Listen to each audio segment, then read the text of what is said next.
Okay. Ah, there There you you go. go. Hell yeah, hell yeah. Woo! What's up? How are you guys? Good. How are you? Good. How We're you doing doing? Good. good. Look at him. Can't fit in the whole camera. It's okay. Hey, we're really excited to have you guys. Like, seriously, really, really excited. We were just basically talking about, who you guys are, and I feel like you guys could do a way better explanation of what you guys do than I can. So, if you guys would like to introduce yourself, that would be awesome. All right. Well, I'm Rosa. This is my husband, Victor. I'm Victor. We're the owners of Rodriguez Paletas, your local paletero family. Super cool. And how did it start? Oh well, it started a little bit back when I was a younger teen. It started there with my dad, and just seeing him contribute, doing it every day. I'm going to school, so I always figure out, what does he do every day. So it comes to even if picking me up from school, he'll pick me up in an ice cream truck. I feel a little bit embarrassed, like parked down the street, but Yeah. Hmm. you know, it worked out for the best, and it's just getting to know everybody and me doing it now. It's better because I just want to get do more things with my kids and just seeing it. My dad was always there with us, so now you know just want to get back to that and just basically keeping the culture alive from back then when I was young to now and for the future. We like your whole thing is like keeping paletero culture alive. Why is that important? Like why why is paletero culture, why is that being kept alive? Why is that important to you guys? I feel like lately there's been a lot of um, older paleteros who are now just getting, to the point where they are too old to keep walking. They're Hmm. too old to, keep going around the neighborhoods. And I feel like that was a big thing, a part of, our childhood was hearing the paletero man, hearing the elote man, the raspado man, whatever it was just something that as a kid, that's what you would get to experience. I feel like now you don't see it as often. Hmm. And when we say keeping paletero culture alive, it's keeping that childhood nostalgic, memory for not just us, but like, for our parents, our grandparents. So, Exactly. And I feel like I grew up with that, where it's like there was a paletero, and that paletero like religiously like passed by our house because there was like a ton of kids there. So he was like, I'm in a bank right here. But yeah. it has been like one of those things where I feel like it's such a huge part of our culture. Like the Yeah. paletero, the elotero. Like I make sure that every time that there's an elotero that passes by, I'm like, I am getting a snack right now.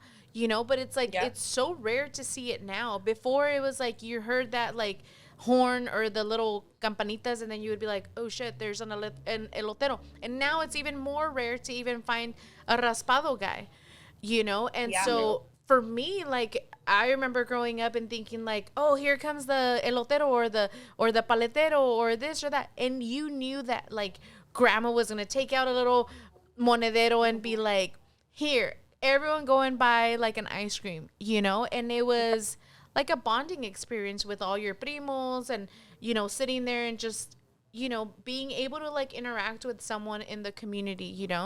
So I feel Right. like Right. it's definitely like whenever I go back home and we go and we seek out the eloteros at like the misas.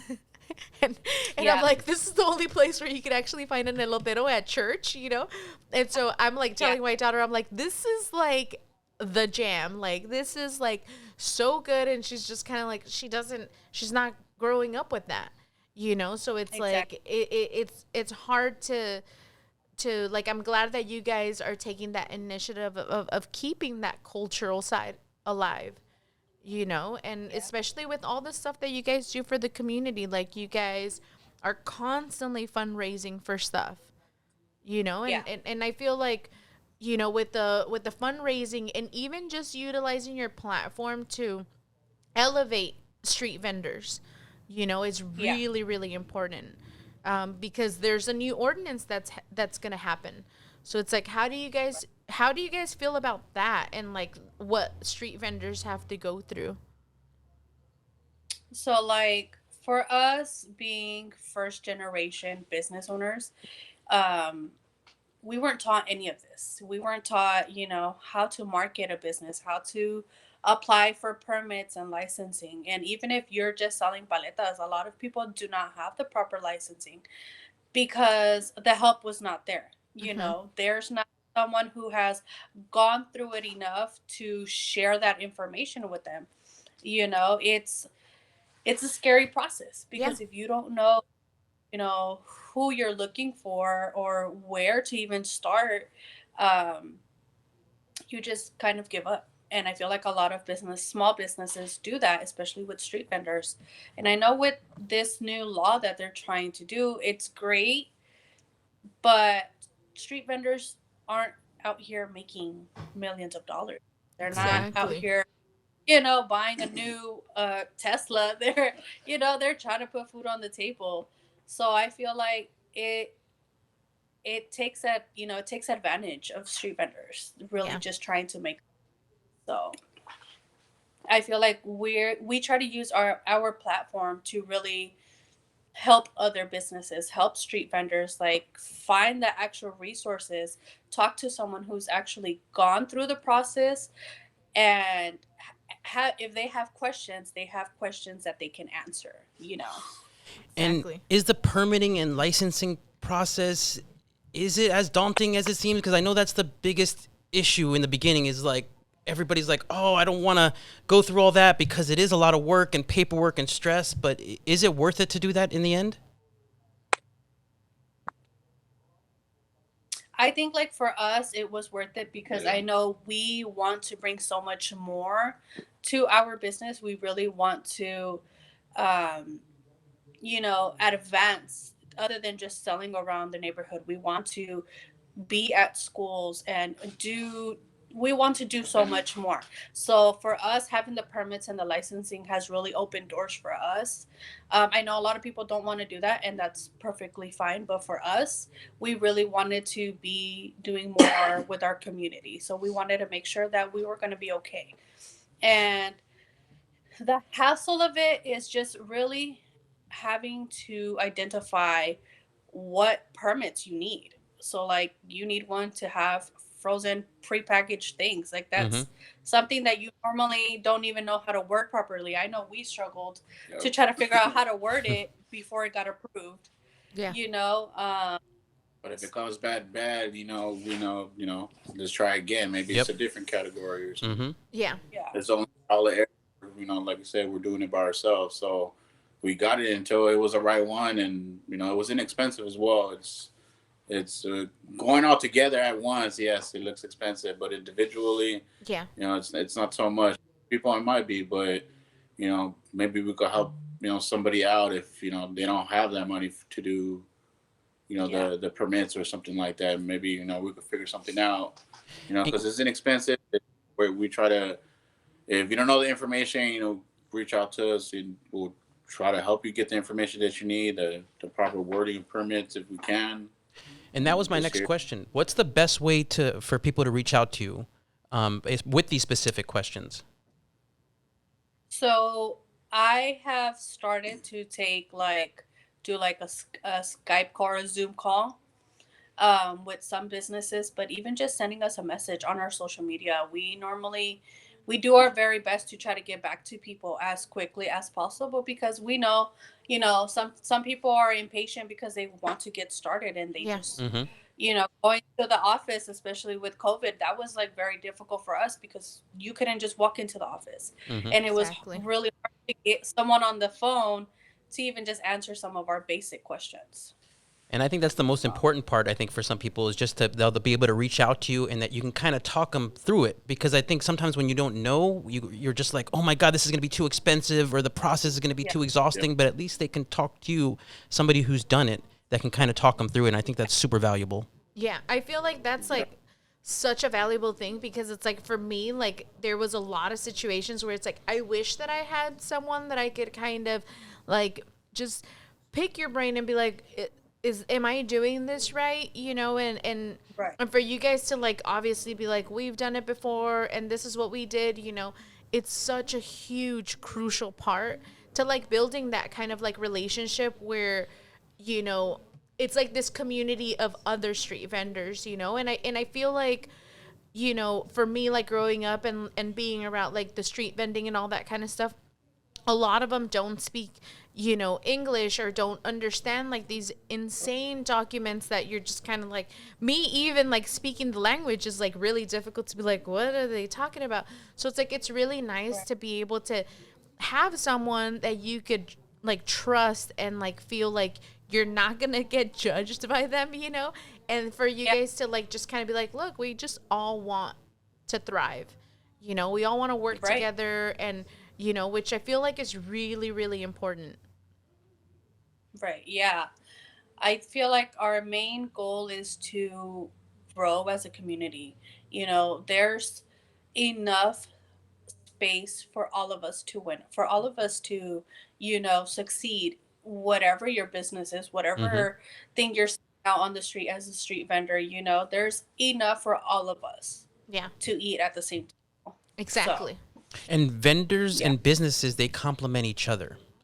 We shouldn't really. I Yes. know a lot of the businesses with the vendor ordinance, they were looking at vendors as competition, but I just think that's the totally wrong mindset. Yeah, It's like we all complement each other, yeah. and I think Right. that's Yeah, for us, like we started, like I started as like a street vendor. You know, it's like I would set up at different events and you know do all that kind of stuff. And so for me, like I understand that that was like a great way for me to like kind of test out like my markets and see like where I would do well, where I Yeah. didn't do well, like you know all that. And I feel like obviously not all of us have like the capital to be able to like move into a location, you know, and for me like Yeah.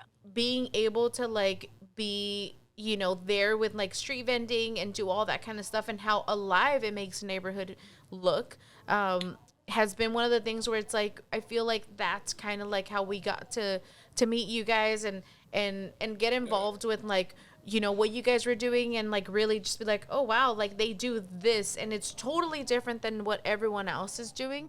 And Right. especially that you guys are really like young and keeping like that culture alive is just amazing, you know, because it's like I felt like you, Victor, where it's like I was like so embarrassed by like my dad hustling like shit, and I was like, and now I'm like, you know, I'm like, okay, Yeah, that's the like, way it is. yeah. you know, now you're just kind of like, why? Like I was just a dick right there, you know, but you know, you just like I feel like it's so awesome that you're keeping that alive for your dad, you know, and that pride in that, you know. It's really beautiful.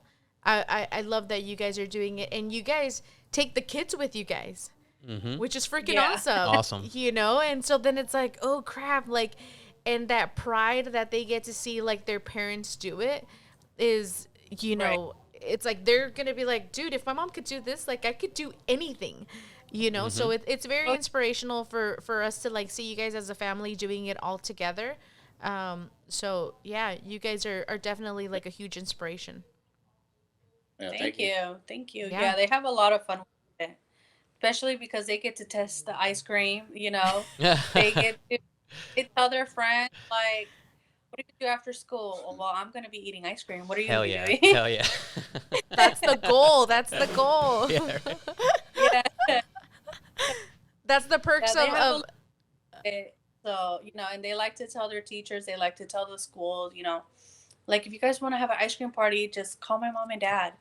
oh They just, that they see, for us, we wanted to make sure that we, Mm. showed them that they don't have to work for someone else. They can work for themselves. They don't have to work a corporate Exactly. 9 to 5 job. Mm-hmm. They don't have to, be doing towing for Yeah. 11 years. Like, they Mm-hmm. can do something else that's theirs, and to Yes. yeah, take pride in Yes. something. Create.